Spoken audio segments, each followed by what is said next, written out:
What if the most extreme Bugatti ever built never saw the light of day? Not because it failed, but because it was too powerful, too dangerous, too real. A car so extreme that even the legendary hypercar maker decided the world wasn't ready for it. That's the story whispered among engineers and test drivers. A story of a $10 million machine. A W16 monster, built in secret, tested in silence, and erased from history. The origins of the project were simple, almost innocent. Bugatti's W16 engine, the heart of both the Veyron and Chiron, was nearing the end of its life. The automotive world was shifting toward electrification, quiet torque, and subtle efficiency.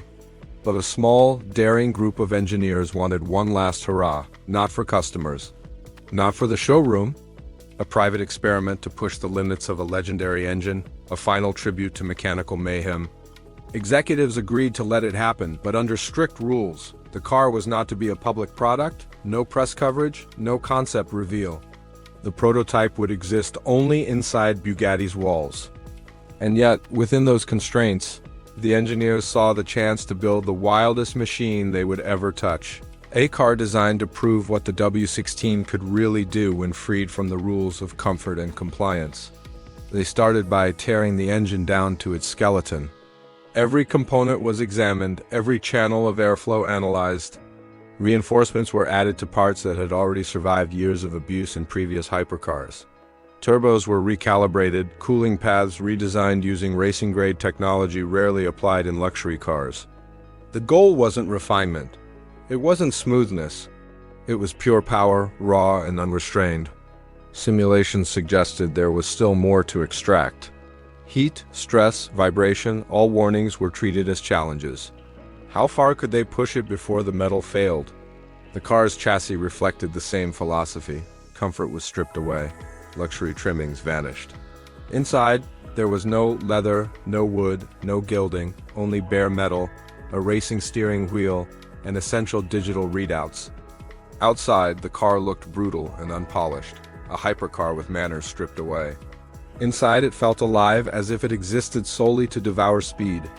The first ignition was a moment etched into memory. Technicians accustomed to the Veyron's growl froze. The sound was not loud. It was oppressive, dense, almost tangible, shaking floors and walls alike.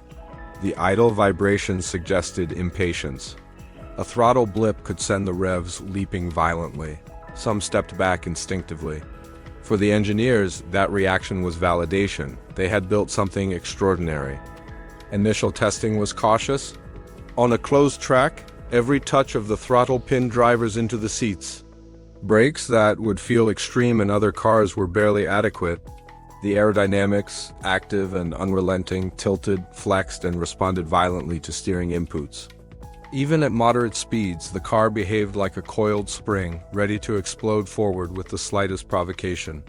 Test drivers returned wide-eyed, grinning, describing a vehicle that could go from calm to pure chaos in a heartbeat. Then came the high-speed runs, the moment the prototype truly revealed itself. Bugatti booked an isolated test facility used only for secret projects. Pre-dawn, the engineers inspected every bolt, checked every sensor, and warmed the tires. When the driver finally pressed the throttle, the car erupted down the track. Acceleration figures jumped beyond the capacity of most screens. It blew past the Veyron and Chiron benchmarks, climbing into speeds the company had never recorded. The data stunned everyone. Sensors overloaded. Aerodynamic forces exceeded safe margins. Tires, reinforced specifically for this project, showed worrying internal strain. Engine bay temperatures climbed dangerously close to material limits. To engineers, it was proof of success. To executives, it was a nightmare. A tense meeting followed. Charts, graphs, and spreadsheets littered a secure conference room. Engineers spoke passionately about airflow optimization, downforce curves, and peak torque figures. Executives countered with concerns about tire integrity, structural stress, and cooling limitations. The debate highlighted a fundamental divide. The engineers saw a technological triumph. Management saw a liability no brand could allow to reach the streets.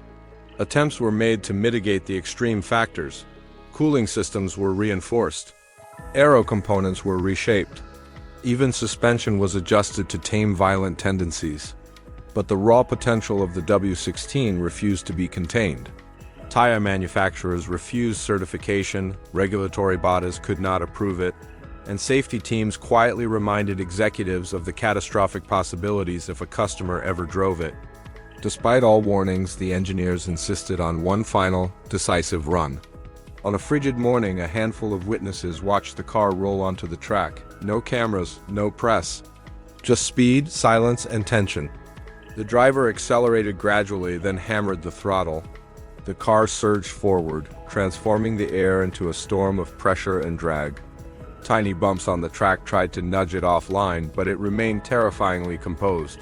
When it returned, the panels were hot enough to burn, tires bore visible strain, and the driver removed his helmet slowly, saying, "It did what it was built to do, but no normal person should ever be in this car."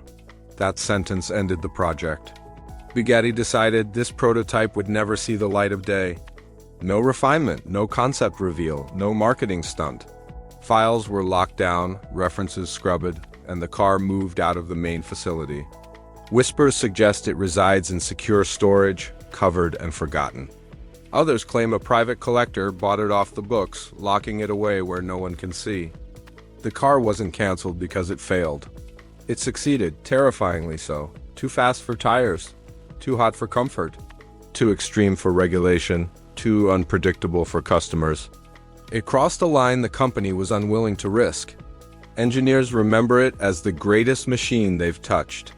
Executives see it as the perfect cautionary tale. Just because you can build something doesn't mean you should. Yet, the legend lingers.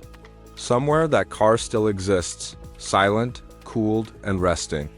The tires are flat, the engine quiet, but its presence casts a shadow over every modern Bugatti.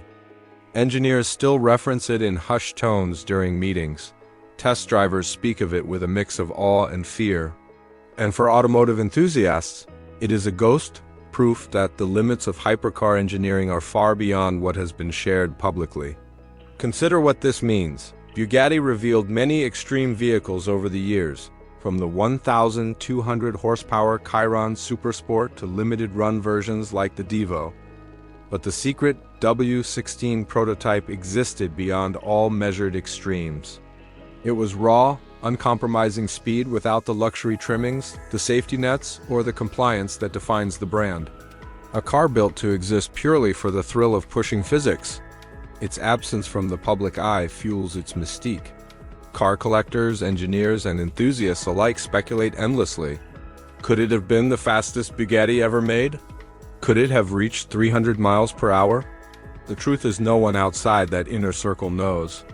Every rumor, every whispered tale adds to its legend. The project also reflects a fascinating truth about hypercar engineering. Sometimes innovation exceeds responsibility.